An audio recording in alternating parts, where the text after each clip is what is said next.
This is the future.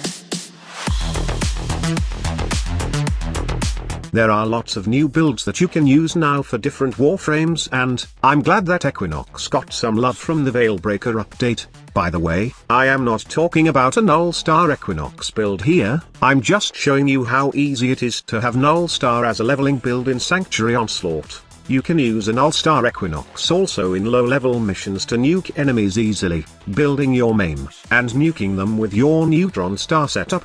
All you need is some range, duration, and a little bit of power strength, but I'm not going to elaborate on a Neutron Star Equinox in this video, as it's simply used for either leveling the Warframe, or nuking low-level missions. This was an old Equinox build, and I was going to share it with you guys after the duality nuke setup. The problem is, it's not that effective in a real mission in the past. I'm talking about Terrifying Equinox here, wherein you subsume Necro's ability into Equinox, and add the Creeping Terrify augment. The Terrify ability has been buffed during the Veilbreaker update, and it's very effective right now in removing all the armor of the enemies. Okay, let me explain. In the past, I was hoping to create a cool combo between Creeping Terrify and Equinox. The idea is to use Creeping Terrify to strip away armor, and reduce the aggro of enemies through slow, and after they run when hit by the ability. It was good, but I'm not satisfied with the way it is built because it doesn't strip all armor at once. Right now, if you have at least 170% power strength in your build, then you can strip the full armor of enemies hit by the ability, which is kind of insane for the Equinox. The armor strip is a great utility, and it pairs well with maim since once you strip all armor, you can easily kill enemies with your weapon, allowing you to build up your maim damage easily. It also greatly boosts your survivability because of the slow and aggro control, and this gets paired well with the Night Equinox 4th ability effect that allows you to gain a shield per kill. But wait, don't ever go with an Adaptation plus Arcane Aegis build on this once, since it is better to abuse the shield gating mechanic for survivability.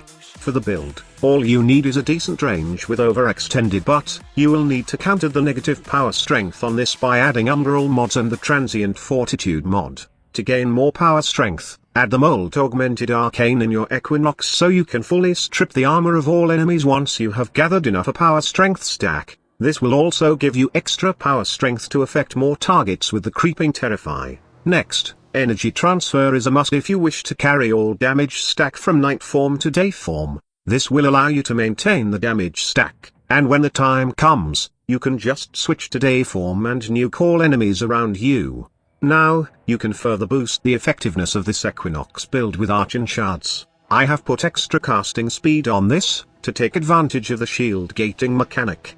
As you all know, it's important that you can cast ability fast if you wish to abuse the shield gating mechanic. Also, you would need to lower your shield with a Decaying Dragon key. Every time you kill an enemy, you can shield enough to fully restore your base shield, and take advantage of the 1-second invulnerability that the shield gating mechanic has to offer. Now, I also tried adding the Health Orb effectiveness increase for the Archon Shard, and I was hoping that this will increase the energy I get when I paired it with the Equilibrium mod. Sadly, it doesn't work, so I ended up just equipping more duration. I got 3 more Archon Shard slot and I will put more duration on it so I can get better energy drain from my 4th ability.